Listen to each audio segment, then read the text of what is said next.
Welcome back. It's big story time this hour on Breakfast Extra, the entire hour actually, because it's a heated conversation. Our education system has been rocked by fresh revelations from JAMB. A special committee on examination infractions has uncovered over 6,000 cases of technology and biometric-related exam malpractice in the 2025 UTME. Among these are 4,251 cases of finger blending, a method used to bypass biometric fingerprint verification. 190 cases of AI-assisted image morphing for impersonation, and 1,878 false claims of albinism by candidates trying to exploit special accommodation provisions. Experts warn that exam cheating has evolved, becoming systemic and involving CBT centers, schools, parents, and even tutorial operators. Joining us this morning to unpack this scandal are Chuks Okpaka, who's an expert and consultant chief transformation officer, Retd Artisan Services, former HP Enterprise and former Microsoft Azure Business Lead Africa. And we also have retired CP Fatai Owoseni, who's a member of the JAMB High-Level Security Advisory Group. And of course, Jake Epelle, who's the chairman of SCEI and JAMB Special Committee on Examinations Infractions. Gentlemen, good morning, and thank you for joining us this morning. Thank you very much. We're expecting Dr. Mohammed to join us. We will be expecting that maybe later on in the conversation. But, sirs, you're welcome. It's been a week long of seeing you gentlemen on media telling about these very interesting and crazy, to say the least, discoveries that you've discovered inside of the JAMB process. A couple of months ago, JAMB hit the news. There was so much talk about JAMB and the rate of passes that they were recording. They came back, they said, oh, wait, we had issues, we went back, we're going to come back and give you the proper result. Mr. Jake Epelle, please explain to us exactly what was going on. As the head of this committee, what have you discovered, and what should we know about these infractions that are being committed across the board, across stakeholders? Thank you so much for having us. Give me 90 seconds and I will paint the picture. And then myself and my members will delve into it and give you the accurate information and perspectives. So again, I want to welcome your viewers. Before I begin, let me clearly say that the views and the comments that you will hear today from members of this committee are independent findings and opinion of the committee members. They do not in any way represent official position of JAMB, the Federal Ministry of Education, or any other government body. We are empaneled to do our duty to the nation. And we approach this assignment as a moral obligation, a national service, and a fight for the soul of meritocracy in Nigeria.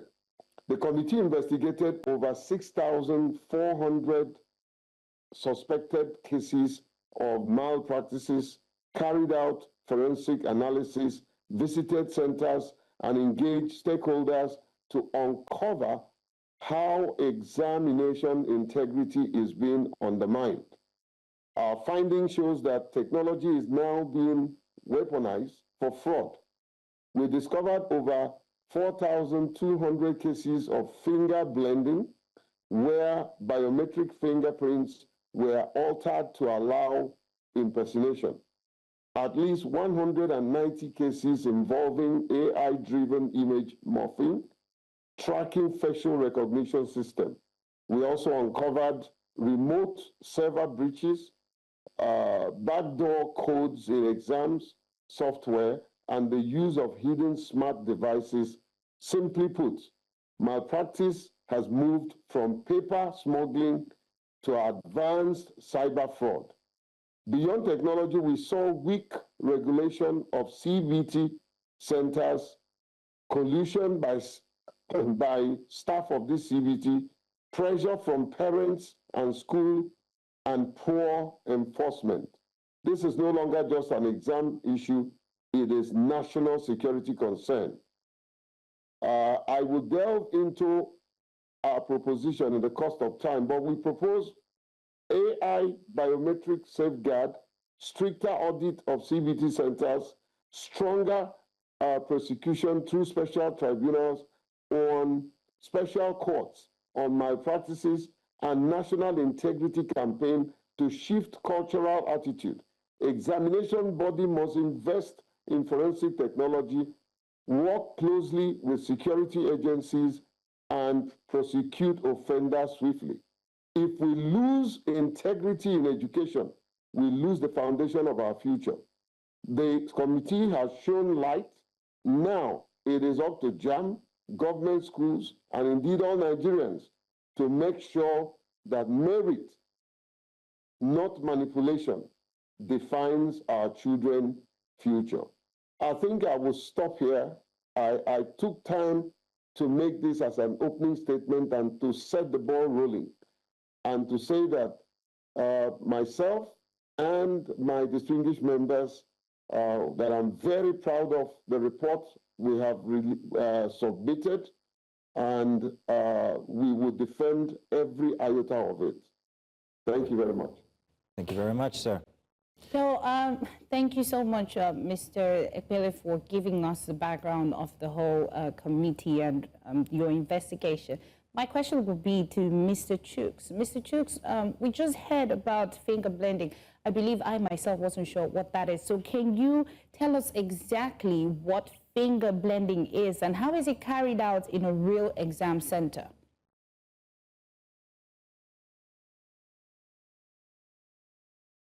We're hoping Mr. Chuks Okpaka is finger there. blending. Okay, good. Can you hear me? Yes, we can. Go ahead, sir. Okay. By finger blending, we actually mean a new technology, an approach where, originally JAMB, when candidates register for JAMB, they provide their 10 fingers. This is done so that on examination date, candidates don't have problem of thumb finger not being able to authenticate them. So the JAMB made it possible that any finger you provide, you can actually be authenticated and gain access to the exam hall very easily. So, but during registration, what candidates do in connivance with the registration centers and CBT centers is that fingers are captured from different people, meaning that for the same registration number, you can have fingerprints from different persons, okay? This is done intentionally to allow multiple people to have, or multiple persons to have access to the same registration registered candidate, so that any of the professionals, exam takers can actually clock in either directly or through a remote center and sit for exam on behalf of the candidate. This is what we mean by finger blending. So meaning that the 10 fingers captured, you can see a situation where a fingerprint is for person A, second fingerprint for person B. You can have as many as 5, even 10, or multiple persons, their fingers appearing for the same registration candidate. This is what we mean by finger blending. In the technologies part also, we also uncovered what we call image morphing. Image morphing is where they use AI tools to doctor the images of the candidate, because JAMB by themselves, okay, provide what we call a multi-factor authentication. This means that they adopt multiple approaches to identify who a candidate is, okay? So they do biometric, which is why they capture fingers. They also do capture the liveness of the image. So they capture the image of the candidate.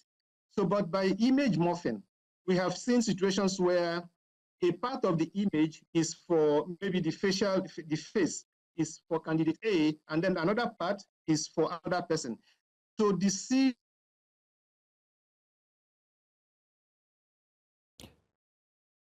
Mr. Chuks Okpaka is frozen there. We're going to try and re-engage the connection there, but thank you very much for giving us an idea of the numerous kinds of scandalous attempts that people are using. Yes. So I'm going to come to retired CP Fatai Owoseni. Sir, thank you very much for joining us. Now, you have been talking about multiple cases here in Lagos, Abuja, and other places in Nigeria regarding who are committing these crimes. And it's very interesting to note the kinds of people. You told that parents were very involved, but I'm concerned regarding prosecution. What has happened to the people who have been identified to be breaking the law when it comes to exam malpractices? CP Owoseni, please, sir. So, in order to respond to that, I will take, a step towards when we started this. Before this committee was put up, JAMB had been having series of cases like this because I started doing security consultancy for JAMB since the late 2019. And what we had then was, simple cases of impersonation where people will do multiple registration, looking for professional exam writers and, mercenaries to write exams, the CBT test for their children. And on that time, it was easy because immediately after registration, before the exams, JAMB would have put all the data they have together and were able to see that, someone has done multiple registration. And how do they do it? My name is Fatai Owoseni. They will go and procure someone who would say, I will write Fatai Owoseni. Someone will write O.A. Fatai. So they will, interpolate the names in different ways. And we were able to detect that in 2020. And what we did was to place detectives at the different centers. So as they were coming in to write the test, detectives were there picking them up. And I remember that we recorded about 220 cases then. And of course, it was easy to prosecute because most of them, about 80 to 85% of them, did not give any trouble because they were caught right in the heart and they were arrested, they were prosecuted. We got conviction. There were some cases of denial that it stretched the prosecution process. And that was why JAMB actually introduced NIN into their registration, thinking that would solve it. But as we move on from 2020 up till this 2025, what was, alarming was the technological sophistication of the fraud, and of course the systemic complicity, and what would appear like a cultural normalization of examination fraud, and that was what made this 2025 issue a mind-boggling that made the registrar to put up a committee comprising of different experts. We also have cases where people just do result credential forgery and falsification, especially those ones going for direct entry examinations. You see someone bringing A-level result when he or she hasn't attended any school. They just go and forge results, just like we used to talk of Oluwole in Lagos in those days. So they just go and write results that this person has 3 A's or whatever, and they tender it for admission for direct entry, not knowing that JAMB had a system that captured the results from all schools that are doing A-levels. So when you tender that, they put it into their system, they'll be able to know that you've not gone to school. And of course, we got some of them. We had, I think at present, we have about 13 of them being prosecuted. Then when we were now doing this present assignment, it was also found out that there are cases that we call people that is sort of complicity, conspiracy by parents. We call it consultation. Guys that have opened shops online in this digital space, advertising that, Fatai Owoseni, your child that has been writing JAMB exams that have been scoring low, this time around, if you register with us, we can get people that will do the exam for you, or they will come under the disguise of tutorial schools. It will now score 390 over 400. So parents, whether innocently or deliberately, deliberately, because of desperation, that they want their children to score high marks. They will go and pay 350,000, 500,000, 1 million to these fellows. And what do? They get people, just like Chuks was saying. They morph images. They look at me, they look for someone that resembles me, use the technology, take apart half of my face, join it with the half of the face of the other person. And when they get to the CBT centers, it will look like me. It will look like the other person. And they go in there. Then another one that is really mind-boggling is, mirroring the CBT centers. So these CBT centers get these professional exam writers, put them in another room close to the center of the exam, where they call a strong room.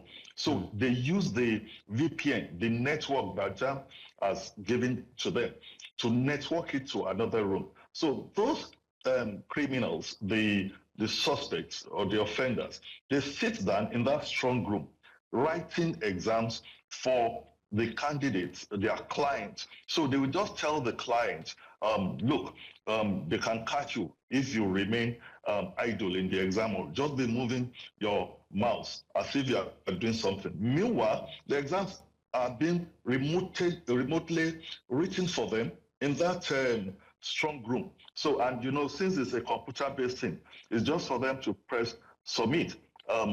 So those are the things that came up. Interesting, Mr. Owoseni. In the course of this assignment, we did stakeholders interaction, and that was how we got to know that some parents are involved, and assessing before and after the fact. And those are the things that came up.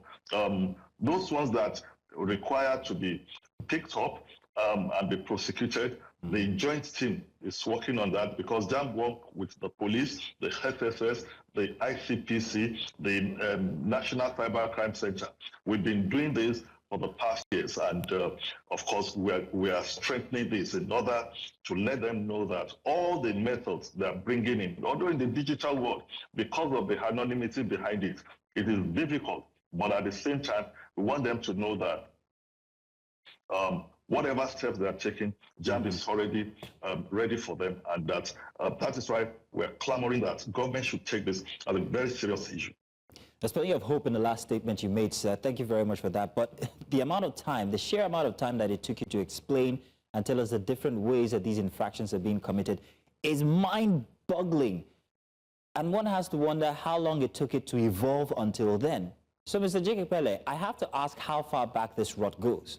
Are we looking at people who have even graduated school that perhaps were also culpable here, that were perhaps themselves criminals? And how much of them have we put out in society, Mr. Jake Epelle?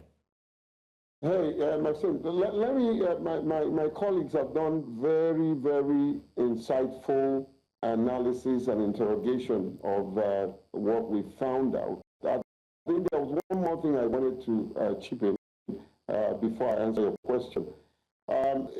This morning I looked at the report again, and I picked up what I would call device spoofing, where candidates smuggle in hidden Bluetooth device, phones, all kinds of devices, and they were able to use this device to receive and exchange answers in real time. That was one of the things that we're finding. But in answer, straight answer to your question, our examination malpractices in Nigeria has graduated from the usual crude method to paper smuggling to sophisticated technology-enabled fraud, making it a national security concern. Now, why is this happening? And what can be done? Let me lay out what I call what we discover as some of the institutional weaknesses. Of course, poor regulation of CBT centers enable this collusion. I think there's a need to, JAMB have done a fantastic work. And we're talking about JAMB here because they are open and transparent. Why yet? NACO, so when, and they are also going into this CBT system. So we need to look at the regulation. How do you regulate it? and make sure that it is properly monitored. We have inadequate vetting of supervisors and invigilators. That also is a problem, where we don't really know who are these people that work in this center. You know, JAMB, yes, recruited the center, but the owners of the center are responsible to the kind of people they employ. There were gaps in chains of custody of examination materials. You know, that also needs to be looked into. My CP did talk about cultural and social drivers. We find pressures from parents, school, fueling demands for shortcuts. 80% of our findings, parents will take the major share of that percentage, because there is this drive to, oh, my child was the best in JAMB. My child has the best degree. So it is affecting, right now, I'm afraid of everybody, except when you are found not culpable. Mr. Jake Epelle. Certificates in Nigeria Mr. Jake Epelle. really, really interrogated. Mr. Epelle. Mr. Epelle. Mr. Epelle. In whole school, now, Mr. Epelle. They gave fake certificates. Now, Mr. Epelle, from everything that you have said, everything that Mr. Chuks has said, and also even the retired CP, it seems to be that these things only really kicked off when sophistication came into the process of writing exams. I mean, face morphing, that's sophisticated. Finger blending, that's sophisticated. So are we advancing to a point where we unfortunately find that these things can be manipulated? Is it better to have stuck to what it was from before? No. What it was from before had its own challenges. What we have now is an amplified result, amplified issues. You know, what we had before had challenges. The Expo and the rest of them. Technology, which is good, but as technology is evolving, people are looking for ways and means of manipulating that technology to their advantage. Now, let me say this. JAMB, from our investigation and interrogation, has one of the best technology so far. So far. We couldn't even benchmark it in Africa. We had to go to Europe and America to benchmark it. So what they have is better than any country, any examination body in Africa. Again, I don't speak for JAMB. I stand for the truth, and I can defend what I'm saying. All right? So okay. That said, the problem is not technology. The problem is us making sure that we live up to expectation by safeguarding the technology that we're deploying. I always call for adaptive technology. How many phones in our hands have we been able to utilize even up to 80%? No, sorry, 10%. You know, so there's a need for a proper interrogation of the technology. There's a need for stress test.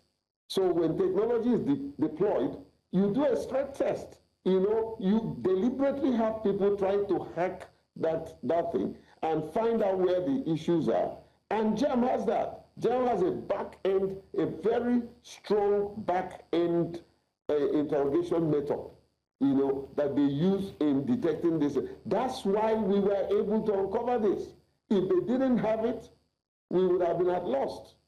So you can imagine, my dear brother, previously, it was impossible for me to sit in Abuja, Chuks in Abuja, CP somewhere in Benin, and we are all coming on your channel at the same time and talking, sharing information. This is what technology can do. Technology is not the problem. Okay. It's the criminals that is trying to undermine technology. And they have infiltrated into the education sector. Our education sector is in trouble. Okay. Okay, so Mr. Jake, you talked about JAMB having, you know, all this infrastructure and did he say backlog of details of data? But Mr. Chuks, every year we see that a lot of Nigerians, you know, applying for JAMBs are failing. But we know that JAMB generates over 22 billion every year. So can you tell us what reforms we can put in place? Because if they generate such money, having to have finger blending and mirroring in JAMB after, you know, Mr. Jake just said that they have all the equipment in place, is contradictory, because if they have all the equipment in place, how is it possible to have finger blending, especially in Nigeria where, you know, we're being identified with BVN and NIN? So how is it that they're not able to match these names and having one person have more than 5 fingerprints? How do we move? Before he answers, my dear, the only reason why we're able to discover this is because JAMB has what it takes for us to be able to discover this. We couldn't have been able to discover it. So it's not a question of, look, it would have been worst. It would have been worst. The word worst, spelled in capital letter. Chuks, please answer. Chairman. Yes, absolutely. We have said that JAMB's platform today is one of the best. We compared what they have done, what they have put in place with other examining bodies in the UK, in America, and from infrastructure point of view, from security point of view, we know they are ahead. When CP was talking earlier, he talked about the fact that there's a lot of collusion going on, okay? So today, if we look at how AI or technology is actually assisting the fraudsters or the bad actors, there is what we call the camera you have in your that you use to capture images can be emulated. So software available today that can help in camera emulation. There are VPN extension tools today, meaning that the VPN network can be extended. These are available. There are spoofing technology today that are available. MAC address of computers can be duplicated, okay? So there's a whole lot of technology that are available, and these bad actors are taking advantage of those technology actively. Of course, we have also made recommendations. When we review the structure, for instance, the finger blending, JAMB today depends solely on biometrics. We have said this can be extended. You can also capture iris. You can read the entire palm of a person to be able to provide that authenticity in terms of identifying who a person is. So we have made recommendations. Of course, no matter the technology you put in place, you also have to be aware that as you put technology in place, the bad actors are studying it and providing a way of beating that technology. I think this is really what is going on. And I think the biggest challenge for us is really the fact that there is active connivance of those whom JAMB has entrusted to help them to drive registration, to help them drive examination conduct in the whole country. So if a CB center that has been activated, registered, and given all the secret credentials to conduct an exam, become the very tool through which impersonation infraction is being conducted, how is JAMB to stop that? Technology cannot even stop that, because they provide those bad actors with the IP addresses, they provide those bad actors with the MAC addresses, they provide them the information. The finger blending cannot be done by a candidate alone. So this is actually done in active connivance. And when people are involved to beat the system, they will beat it, no matter the technology that you put in place. So I believe the essence of this whole conversation around this is recommendations have been made to JAMB, but this is something that fundamentally touches on our nationhood. The scale at which this has happened this year is staggering. And believe me, no nation can actually survive without meritocracy. This is why we are shouting, this is why we are making this noise, because we need to stop this. There are JAMB systems today have provided those top-notch means of identifying people. We heard the CP say that they have actually integrated their system with NIMSI. NIMSI should be the single source of identifying who a person is. JAMB is interfaced to NIMSI. So, but yet, the area where JAMB has to interface with people, there is a breakdown in terms of the process because people are complicit. This is where the problem is.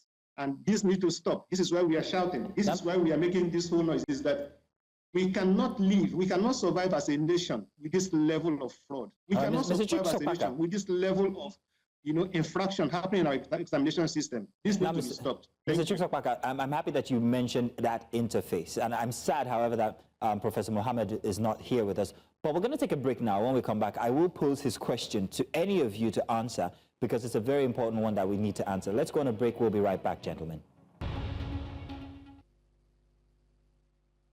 And you're welcome back. We've been having a very interesting conversation here about the rot that has been discovered by a special committee set up to look into exam malpractice for JAMB.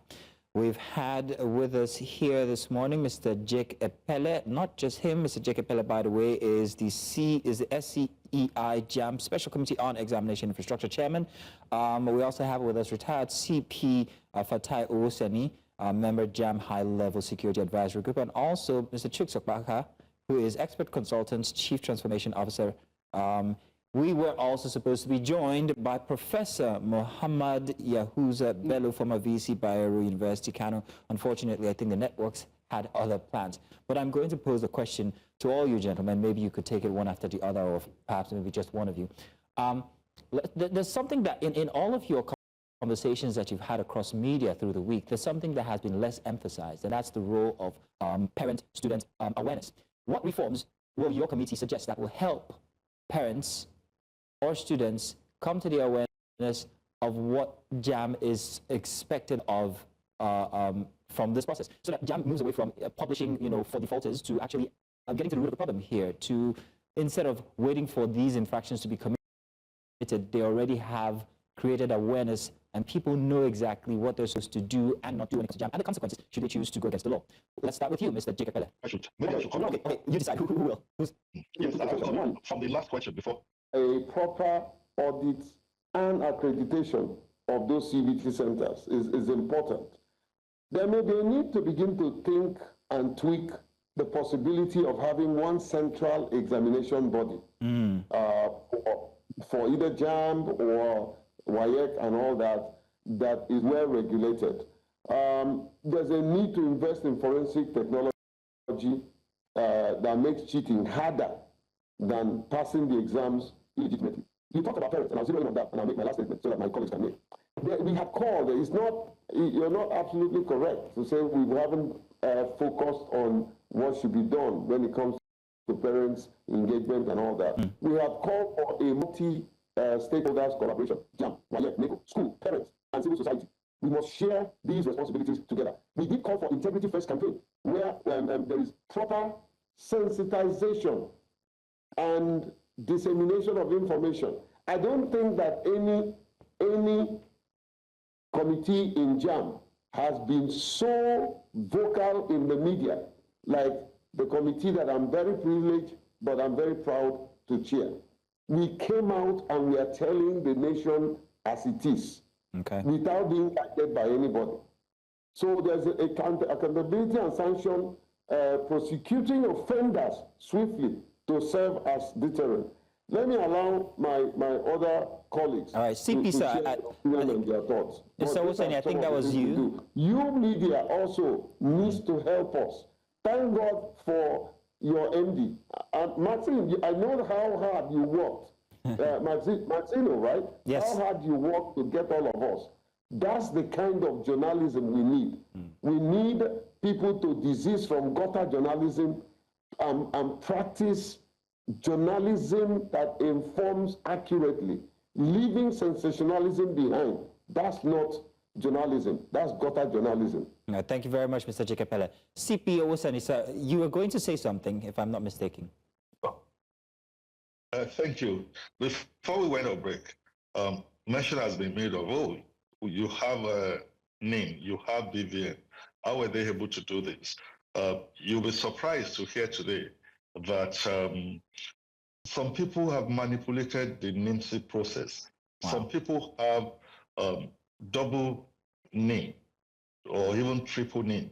And that is why even in the advanced world, you talk of identity fraud.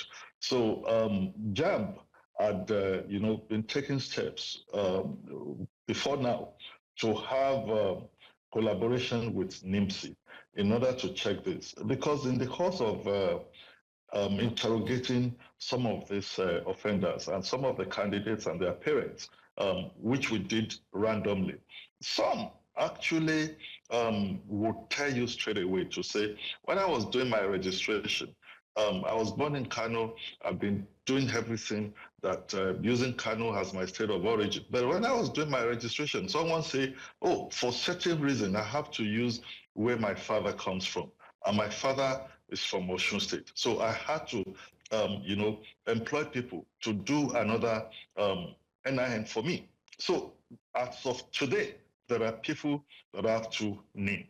And of course, JAMB has been, working hard to collaborate and bring this to the attention of the people that are managing our NIN process. I'm also aware that even with NIMSI, there are a lot of work ongoing because they've detected this to check identity fraud. With regards to what is being done with prevention, I must tell you, this has been, on the drawing board for like almost 2 years now. Me, having been involved for, like I said, since 2020, we found out the security people, the police, the cybercrime unit, the SSS, the ICPC. Okay. We found out that the cost, the fund, you spend in investigating in prosecution is humongous because you charge cases to court. I can tell you, let's take the example of the young lady in Anambra that came up to say, oh, she scored the highest mark, not knowing that, detectives and JAMB have the technology to find out that they went to a business center to manipulate figures.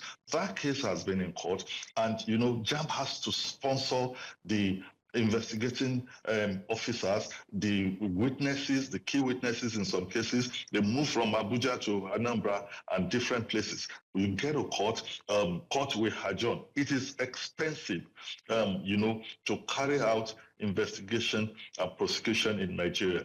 And of course, that is why one of the recommendations to JAMB is to see how they can explore way of getting special courts to be handling cases, not creating an examination malpractice court, which would be, overflogging the issue. But, okay. The judiciary can designate special courts to handle JAMB cases. CP, but sir. with regards to what do we do? Yes, sir. Yes, sir. I was going to ask you to round up because we're almost at the top of the hour, but go ahead, please. So with regards to what we can do with prevention, the recommendation zero in and advise JAMB to make it a priority to continue with stakeholders engagement. If they need to add more to the social media handles, if they need to be doing a JAMB half hour every week or something like that, so that parents, some of them that don't know, we know. How do you explain that someone wants to write JAMB? He doesn't even know the amount. He will just say, my father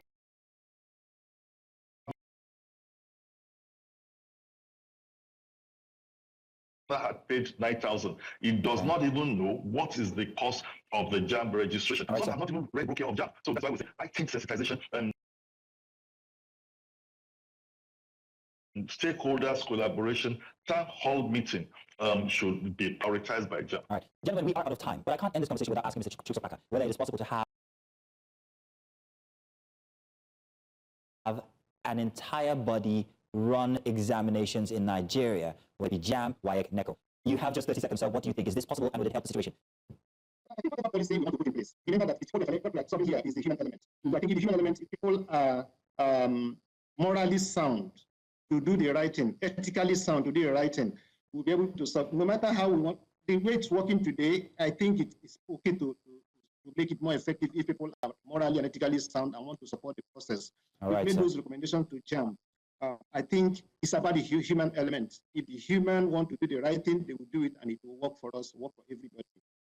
Gentlemen, let me say that I have had a very interesting time speaking with such intelligent gentlemen, and I'm sure that your efforts will yield fruit And we continue to hope that we see a process where we have, well, only the best go through these systems and that we can vouch for them after. Thank you very much for joining us for such a robust conversation.